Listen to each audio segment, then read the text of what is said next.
I saw more announcements, right? Where they advertised an announcement in, I think it was the Daily Collegian, which is the University of Massachusetts student newspaper, that a guy named Aaron Lansky, I think his name was put on it. I don't recall if it was or not. Okay, is going to offer this elementary Yiddish class. Okay, starting an evening, whatever, and stuff. Gee, that is really interesting. I think I'll sign up for that. And I think it first met in Aaron's he was renting a house, I think, or part of a house. I remember sitting in the living room doing this. And then later it transferred over, maybe it was the second semester of it, I don't remember, into an actual classroom at the University of Massachusetts. And we started learning Yiddish, okay. And because I had a tremendous advantage, because I could read Hebrew. And so I knew the whole Yiddish alphabet already, so I had a tremendous advantage over some of the other people in the class. And we began, learning that, and I really enjoyed it. And it was stark. I tried out, expressions I learned and what have you. It was kind of funny. I went up to I don't know when I did this. I went up to my mother at one point. This was years later. I said, "Sei gesund." And she said to me, "What?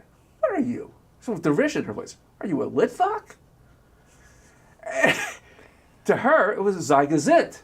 This is the whole, like, what they sometimes refer to as, jokingly, as the gefilte, I don't know if you've heard of it, the gefilte fish line through Eastern Europe. Those north of the gefilte fish line would say things like gesund, and those, I don't know how it works, kugel versus kigel, this kind of stuff. It's kind of funny.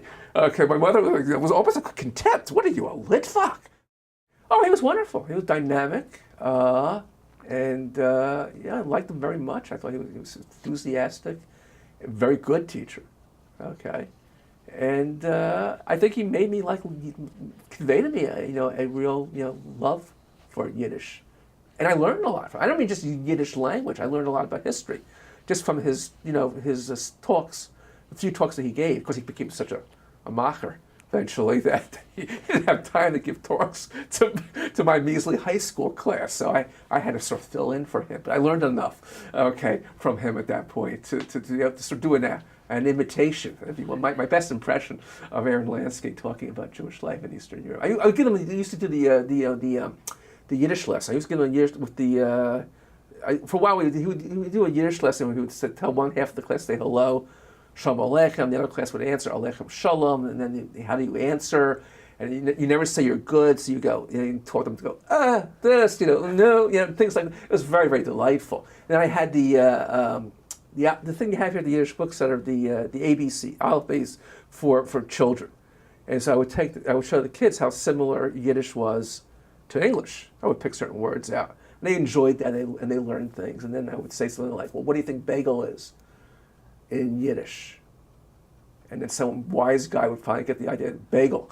Yeah, exactly, because it's part of our language today. Some Yiddish words are used.